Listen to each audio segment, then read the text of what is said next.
Hello, everybody, and welcome to the identification of Elah, the last days. Now, in the scriptures, in the Bible, which most people in America use as their scriptures, we find in the book of Revelation, chapter 21, verses 1 through 7, "And I saw a new heaven and a new earth, for the first heaven and the first earth were passed away, and there was no more sea. And I, John, saw the holy city, the new Jerusalem, coming down from God out of heaven, prepared as a bride adorned for her husband." This actually refers to a ship. As most people know around the world, there are many UFOs in sight. And we can trace the 144,000 to the dimensions of the ship as well in the book of Revelation. In verse 3 of chapter 21 in the book of Revelation, it says, "And I heard a great voice out of heaven saying, Behold, the tabernacle of God is with men, and he will dwell with them personally, and they shall be his people, and God himself shall be with them and be their God."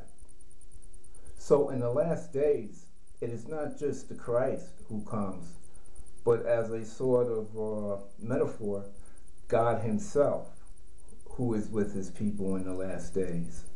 It also says in verse 4, "And God shall wipe away all tears from their eyes, and there shall be no more death, neither sorrow nor crying, neither shall be any more pain, for the former things have all passed away.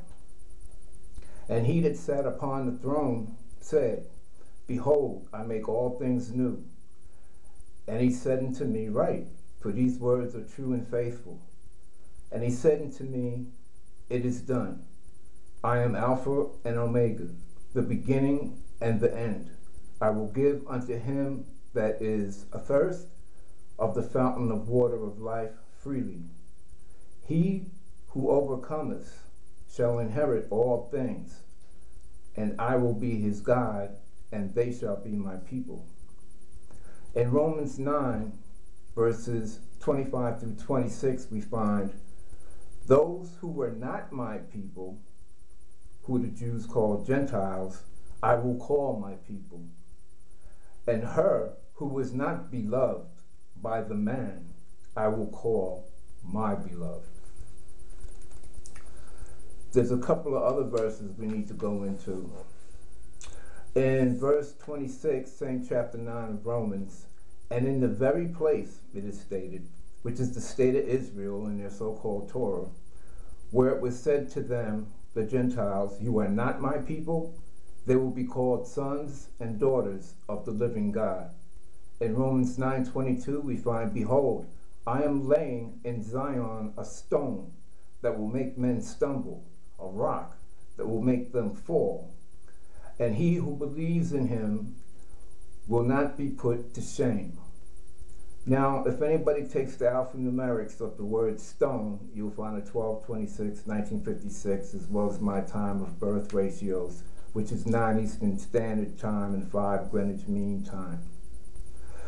The footnotes are "not my people" is called in Hosea 1:9, "Lo Ami," call his name, the Jew.